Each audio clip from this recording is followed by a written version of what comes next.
হরে কৃষ্ণ। প্রশ্ন উত্তরে কথামৃত। আজকের প্রশ্ন, দুষ্ট লোকে যদি অনিষ্ট করতে আসে তাহলে কি চুপ করে বসে থাকা উচিত?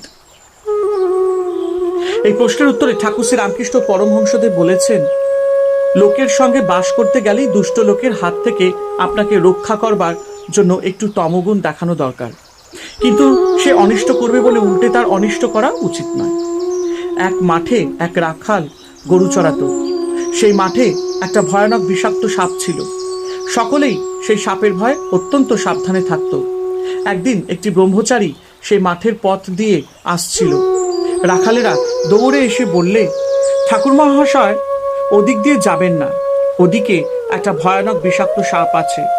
ব্রহ্মচারী বললে, বাবা, তা হোক, আমার তাতে ভয় নাই, আমি মন্ত্র জানি। এই কথা বলে ব্রহ্মচারী সেই দিকে চলে গেল।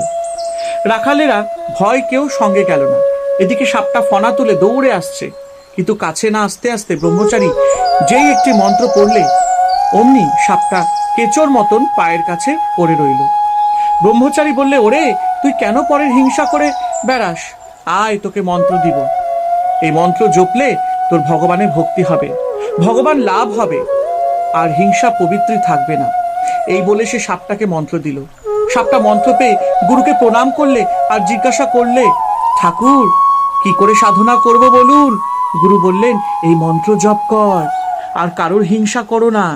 ব্রহ্মচারী যাওয়ার সময় বললে, আমি আবার আসব। এই রকমে কিছুদিন যায়।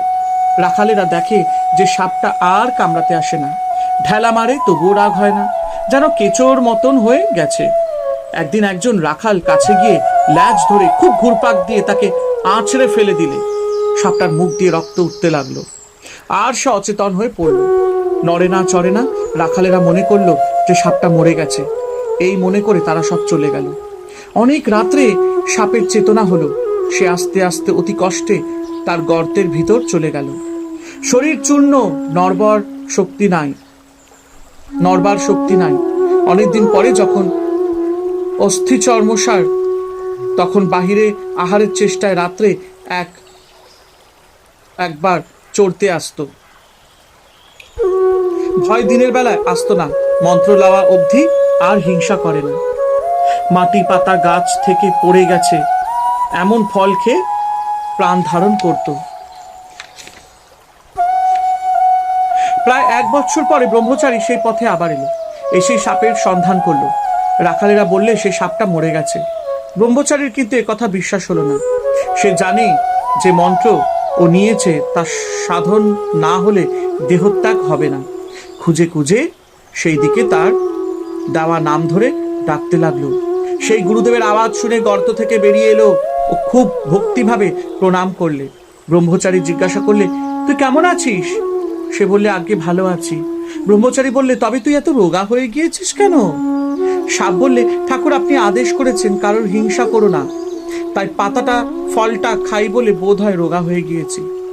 ওর সত্যগুণ হয়েছে কি না, তাই কারোর উপর ক্রোধ নাই। সে ভুলেই গিয়েছিল যে রাখালেরা মেরে ফেলবার জোগাড় করেছিল। ব্রহ্মচারী বললে, শুধু না খাওয়ার দরুন এইরূপ অবস্থা হয় না, অবশ্য আরো কারণ আছে, ভেবে দেখ।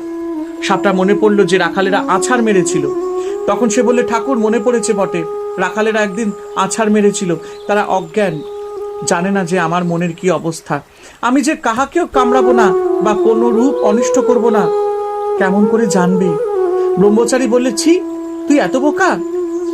আপনাকে রক্ষা করতে জানিস না? আমি কামড়াতে বারণ করেছি, ফোঁস করতে নয়। ফোঁস করে তাদের ভয় দেখাস নাই কেন? দুষ্ট লোকের কাছে ফোঁস করতে হয়, ভয় দেখাতে হয়, পাছে অনিষ্ট করে। তাদের গায়ে বিষ ঢালতে নাই, অনিষ্ট করতে নাই। জয় ঠাকুর শ্রী রামকৃষ্ণ পরমহংসদেবের জয়। হরে কৃষ্ণ।